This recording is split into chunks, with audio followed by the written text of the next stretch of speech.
Bem-vindos à nossa conversa de hoje. Vamos mergulhar num Marte um pouco diferente do que a gente costuma imaginar. Exato. Não esse planeta vermelho, frio pra caramba, né? Média de menos 62 graus Celsius, super árido. Pois é, a imagem atual. Mas sim um Marte lá do comecinho, bilhões de anos atrás. Fica aquela pergunta, né? Como é que esse Marte antigo poderia ter sido? Tão diferente, mais quente, talvez, úmido, quem sabe até, bom, propício para a vida. É uma ideia que desafia mesmo o que a gente vê hoje. Porque, olha, as evidências geológicas que a gente tem de rios antigos, lagos, até deltas lá em Marte, são bem fortes, sabe? Sugerem que tinha água líquida correndo na superfície. Sim, isso é impressionante. Só que o problema sempre foi como conciliar isso.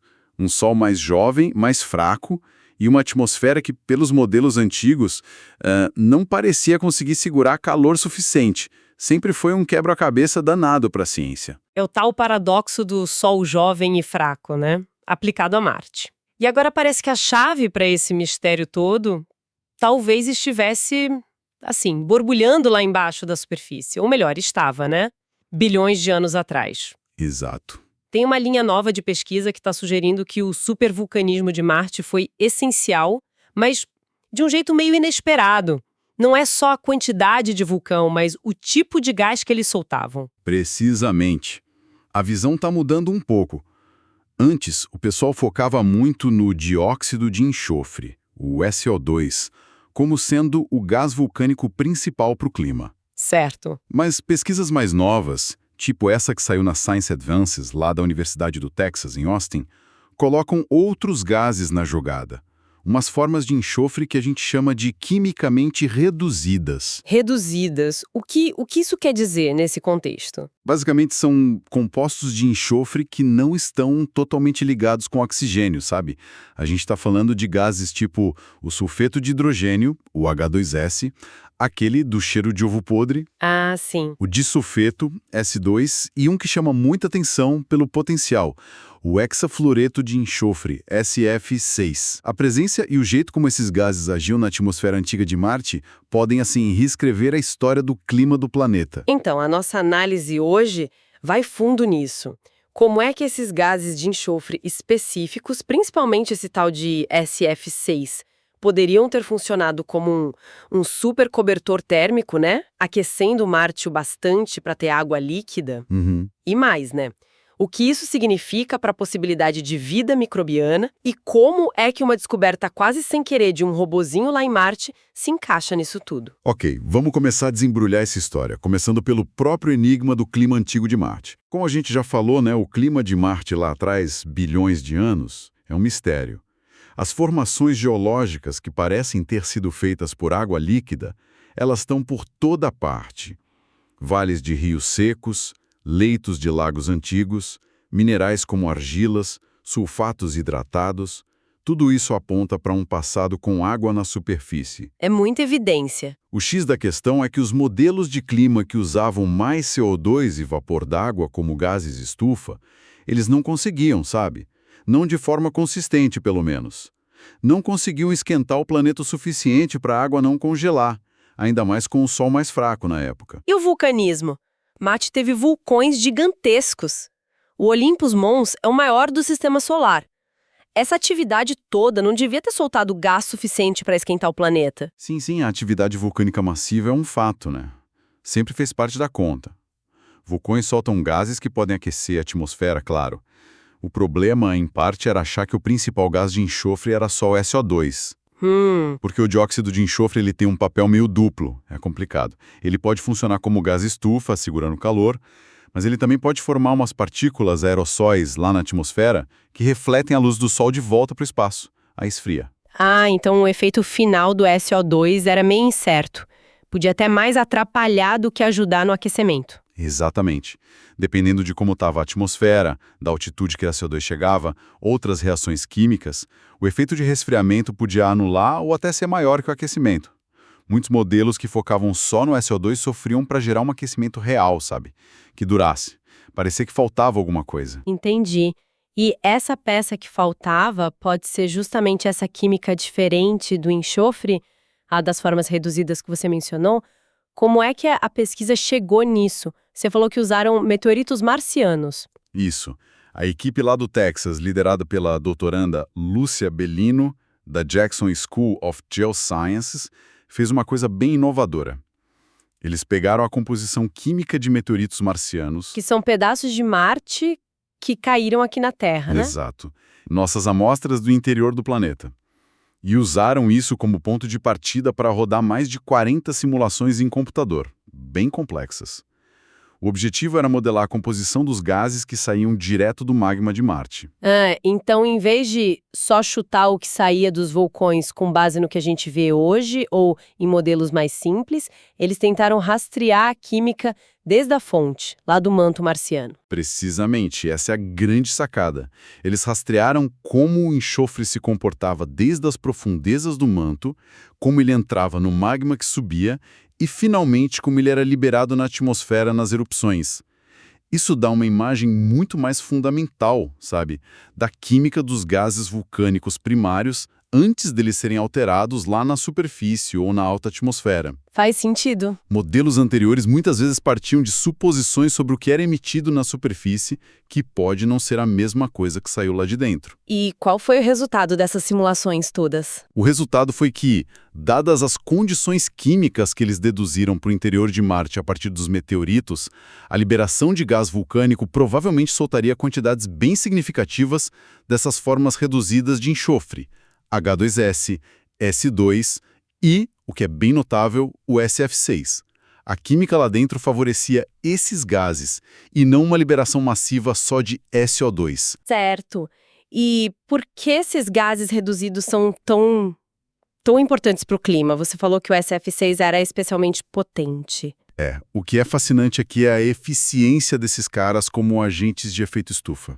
O hexafluoreto de enxofre, o SF6, a gente conhece ele aqui na Terra por causa de usos industriais, mas também porque ele é o gás de efeito estufa mais potente que existe, molécula por molécula. Sério? Sério. Ele é milhares de vezes mais eficiente em prender calor do que o dióxido de carbono, o CO2. Milhares de vezes? Caramba! Isso é muita coisa. Mesmo se tivesse só um pouquinho dele, já faria uma diferença enorme. Sem dúvida. Mesmo que a concentração de SF6 na atmosfera antiga de Marte não fosse altíssima, assim, em termos absolutos, essa capacidade extraordinária dele de segurar a radiação infravermelha, o calor, significa que ele, junto com os outros gases de enxofre reduzido, poderia ter amplificado muito o efeito estufa. Seria como adicionar um isolante térmico muito mais parrudo na atmosfera de Marte. Isso parece ser a resposta que faltava para o paradoxo da água líquida. Um tipo de super efeito estufa turbinado por essa química específica do enxofre vulcânico. É uma hipótese muito promissora. A presença desses compostos poderia ter elevado a temperatura média global o suficiente para passar do ponto de congelamento da água, permitindo que ela existisse como líquido na superfície, pelo menos em algumas regiões ou por períodos mais longos.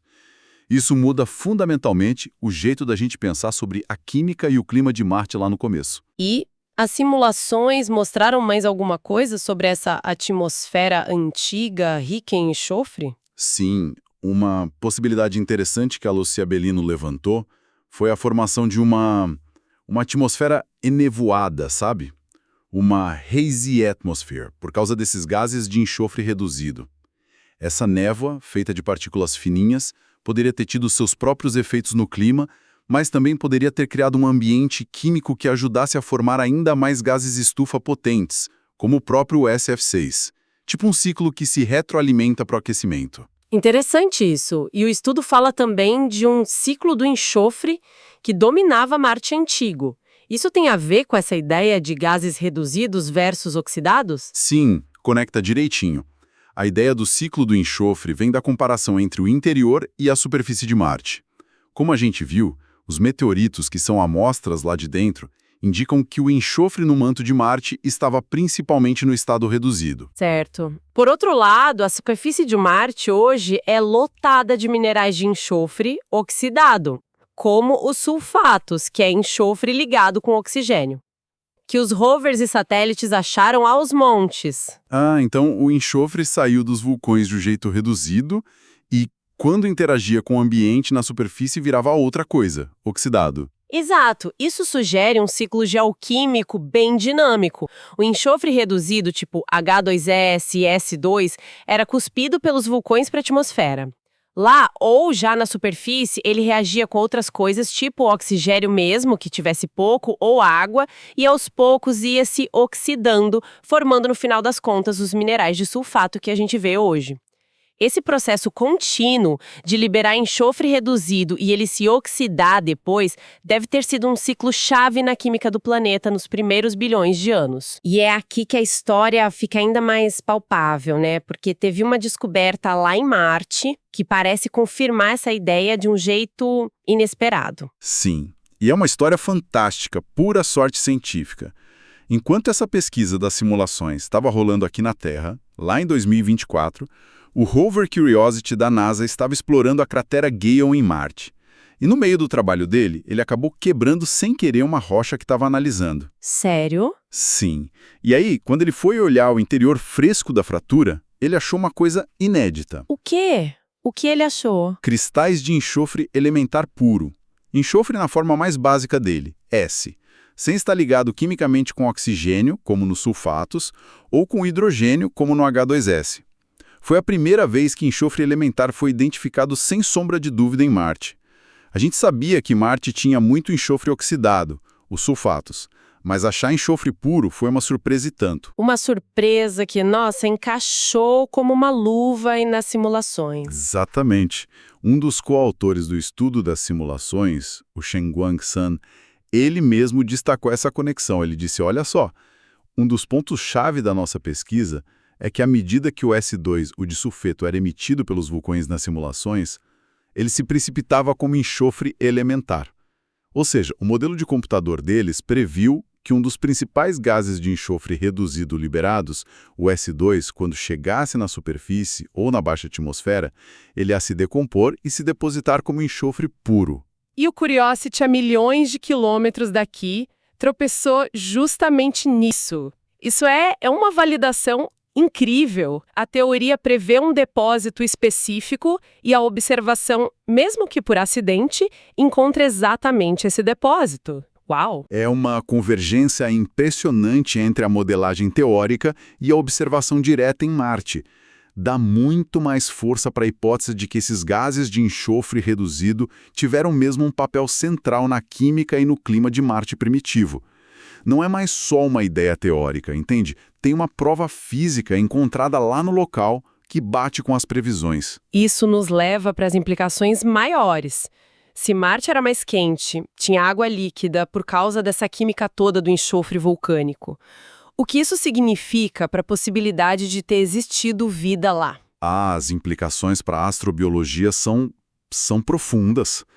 Um planeta com temperatura acima de zero e água líquida estável na superfície, mesmo que não o tempo todo, ou só em algumas regiões, é um ambiente potencialmente habitável, muito mais promissor do que o Marte congelado e seco que a gente conhece hoje. Remove um dos maiores obstáculos para a gente imaginar a vida surgindo ou sobrevivendo por lá. E a própria atividade vulcânica, além de dar calor, poderia ter fornecido outros ingredientes essenciais para a vida. Certamente.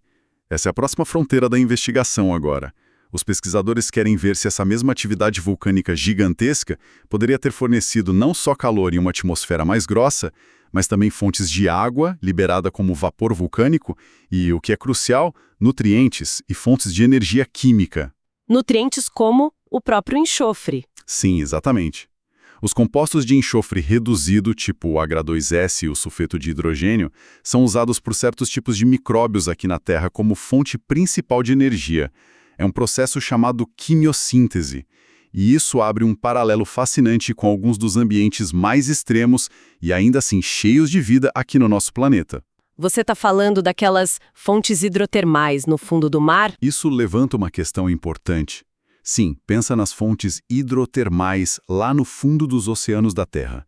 São ecossistemas inteiros que vivem no escuro total, a quilômetros de profundidade com uma pressão absurda.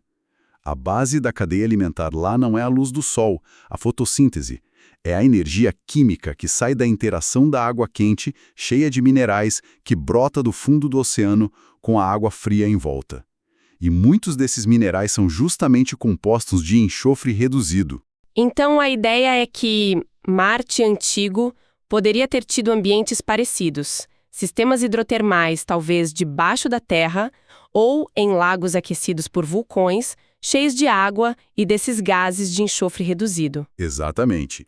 As condições que a gente infere para Marte primitivo, calor geotérmico do vulcanismo, presença de água líquida, talvez no subsolo ou em lagos e mares rasos, e uma abundância desses compostos de enxofre reduzido, como H2S e S2, são muito parecidas com esses ambientes hidrotermais aqui da Terra. Se esses sistemas existiram em Marte, eles poderiam ter sido verdadeiros oásis para a vida microbiana. Isso sugere um tipo de vida que não ia depender da superfície nem da luz do Sol, mas sim da química interna do planeta.